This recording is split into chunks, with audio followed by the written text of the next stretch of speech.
Conheça o Kotai Project. O Kotai Project pretende desenvolver um ecossistema financeiro global que dará 100% de anonimato, liberdade geográfica e financeira para todos os usuários de criptomoedas do mundo. O ecossistema consiste em uma corretora de criptomoedas, um banco digital internacional e um gateway de pagamento em cripto. Tudo isso dentro da Kotai Wallet. Não perca essa oportunidade e acesse o nosso site. Link na descrição do vídeo. O que eu vejo, por exemplo, vamos olhar pro Brasil, porque, por exemplo, tem gente nos Estados Unidos e lá é diferente mesmo. Sim.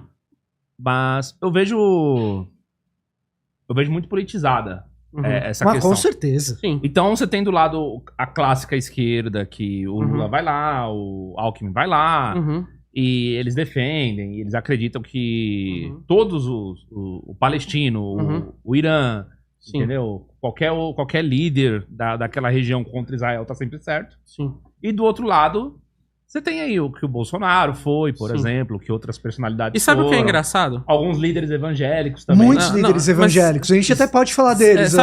Sabe o que é engraçado? Totalmente pró-Israel. Exato, mas sabe o que é engraçado? Sabe quem era a favor do Estado de Israel quando ele surgiu? Que reconheceu, que fez tudo? Stalin. A União Soviética.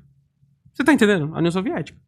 Então, assim, falar que o Estado de Israel é uma causa inerentemente de direita é ignorar que os primeiros governos israelenses, eles eram trabalhistas, eles eram de esquerda. A chave tá na palavra inerentemente, porque a direita e a esquerda mudaram muito desde então. Muito, exato.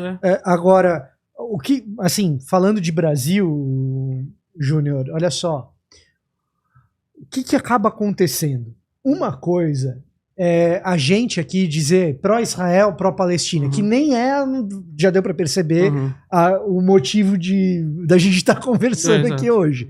Mas uma coisa é isso, a gente, como ator desinteressado, levantar uma bandeira, colocar uma bandeira na minha igreja, vou pegar a bandeira de Israel, colocar no púlpito. Sim. Ah, beleza, isso é uma coisa. Outra coisa é comprar isso a tal ponto que me faça tomar a decisão de mudar pra lá. É disso que você tá falando, exato, né? Exato. Então, o que acontece? Apoiar enquanto ideia exige um determinado grau de comprometimento. Agora, apoiar a coisa, e aí eu tô falando, obviamente, de judeus e não de cristãos, a ponto de ir pra lá é outra história. Claro que, a partir da maioria moral americana, então a gente está falando ali mais ou menos do Reagan para frente, ser evangélico, de maneira geral no Ocidente, ser evangelical, significa comprar um pacote. Isso. E nesse pacote está incluído o sionismo. Então nesse pacote você tem ser contra o aborto, nesse pacote você tem ser a favor da família, das armas, contra o divórcio. Exato. Armas, eu diria que é uma das últimas etapas do pacote, mas tá lá.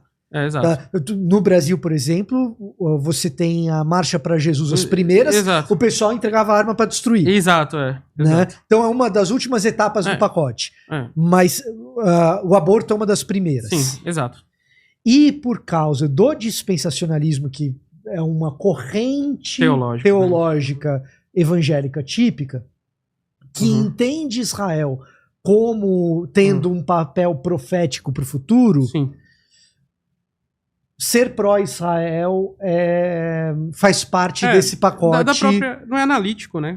Faz parte desse pacote da década de 70 para frente. Entendi. Década de 70. Exato. Não é porque não é uma coisa analítica, as pessoas precisam entender o seguinte: as pessoas se colocam dentro de linhas ideológicas sem fazer nenhum tipo de análise se o que elas realmente defendem é aquilo ali. Porque as pessoas colocam, ser pró-Israel é ser de direita.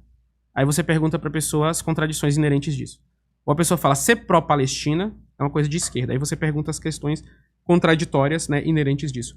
Então as pessoas precisam entender que não é que elas façam relativismo, né? Não é isso. Obviamente todo ser humano ele tem suas convicções e tem o direito de exercê-las. Mas o que eu queria colocar é o quê? Infelizmente, as pessoas não são analíticas. Não são analíticas. Porque a pessoa fala pra mim, olha, não, eu sou 100% pró-Israel porque eu sou de direita. Eu quero uma sociedade que nem a sociedade israelense que é santificada. Falo, você já foi em Tel Aviv na sua vida?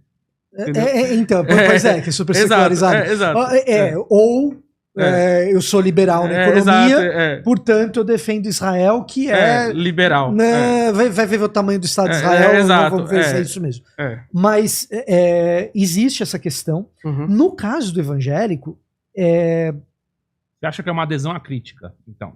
Não necessariamente. Vou te contar a história do cara que me evangelizou. Eu me torno cristão por causa de um camarada chamado Bruno Nascimento Abu Hana. Filho do Joseph, refugiado palestino aqui no Brasil. Sim, E tem muito evangélico na Palestina. Então, qual que era a grande frustração? Não sei se é a grande, mas uma frustração do meu tio Joseph. O meu tio Joseph, ele olhava para a maneira como o evangélico prega o Antigo Testamento. Isso eu tô falando de 20 anos atrás, tá? Cara, eles idealizam muito Israel. O que acontece? Você tem um texto, falando texto bíblico, e o evangelical, o evangélico, é aquela coisa do texto bíblico como autoridade. Ele pode não ter muita crítica, ser acrítico, no modo de interpretar o texto, mas no reconhecer o texto como autoridade e dizer o tempo todo que tem que ler, que tem que entender, etc., vai estar lá sempre.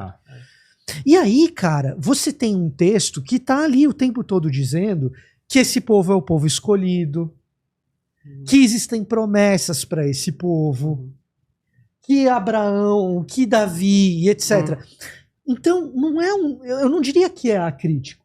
Eu diria que faz parte de uma formação cultural que é, inclusive, letrada, faz parte de texto, é letrada, em que... Tô confuso agora, porque até agora a gente nem chegou na discussão se o povo judeu e o povo hebreu são a mesma coisa, se o judeu de hoje é uma outra parada, é o herdeiro do... De certa forma sim, de certa forma não. O que acontece? Quando você fala do antigo Israel bíblico, em tese, são... E aí, confessionalmente, eu acredito nisso, mas do ponto de vista historiográfico, é uma outra discussão. Mas assim, são 12 tribos. Dessas 12 tribos, por causa da invasão assíria no Reino do Norte, a gente não tem mais as tribos do Norte. Então, em tese, a gente teria apenas Judá, Levi e Benjamim no Sul.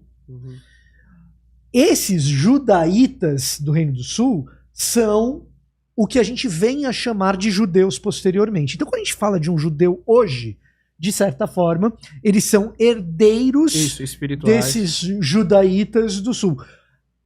As linhagens sanguíneas, eu não sei como é que faz para recuperar essa história. Mas é muita mistura. Né? É que todo mundo faz essa migração. Mas a grande discussão com Samaria, inclusive, tem a ver com isso. Mas o que acontece? Existe uma herança que não deve passar por apagamento cultural. Essa é uma parada que tem que...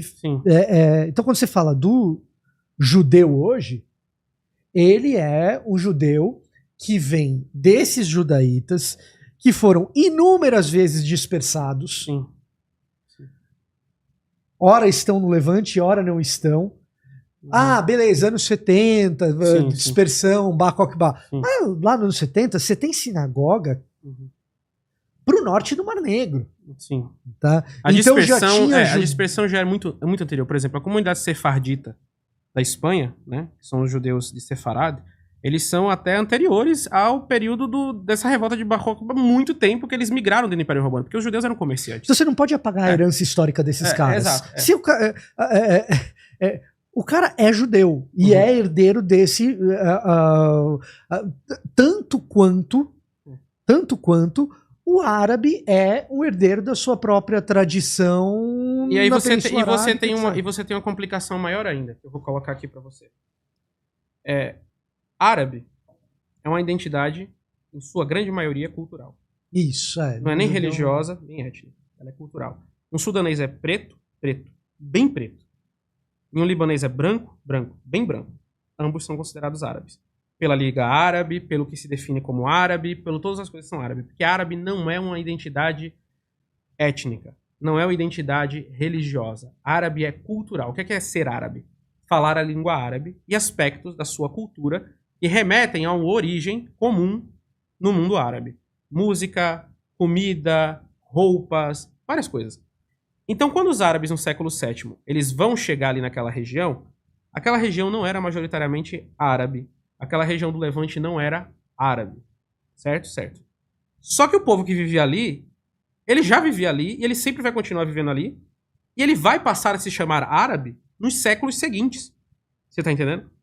Só que assim, quando você fala que os árabes chegaram ali como se fosse um ponto de ruptura e fizeram a substituição populacional não aconteceu porque os árabes não tinham nem números. Os árabes deixaram a cultura deles, digamos assim, como uma cultura de elite e as classes mais baixas foram adotando. Judeus incluso. Daquela região ali. Então, quem é o palestino? O que é um palestino? É um povo que habita aquela região ali, descendente de judeus, de cristãos romanos, de cananeus em sua grande parte que já estavam ali também antes. Incorporados. Incorporados, né? Então, assim, os palestinos, eles são os brasileiros daquilo ali. Você tá entendendo o que eu quero dizer? O que que tu é? Tu é um português? Tu é um africano? Tu é um indígena? Não, você é o resultado disso tudo. Quer um exemplo disso? É uma mistura, né? Quer um Entendeu? exemplo disso? O palestino é isso. O rei Davi. É. O rei Davi é um belo exemplo disso. Você pegar tradicionalmente a linhagem de Davi, Davi é da tribo de Judá, que se inicia com Judá e Tamar. Tamar é cananeia. Exato.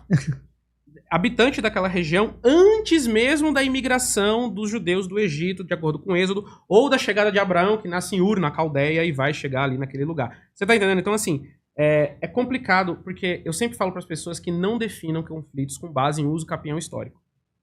Porque se você for fazer isso ali naquela região, meu amigo, você vai, assim, sabe? Você Que não é tem um como. outro assunto diferente de você É. reconhecer É. a herança Exato. de um determinado povo. Exato.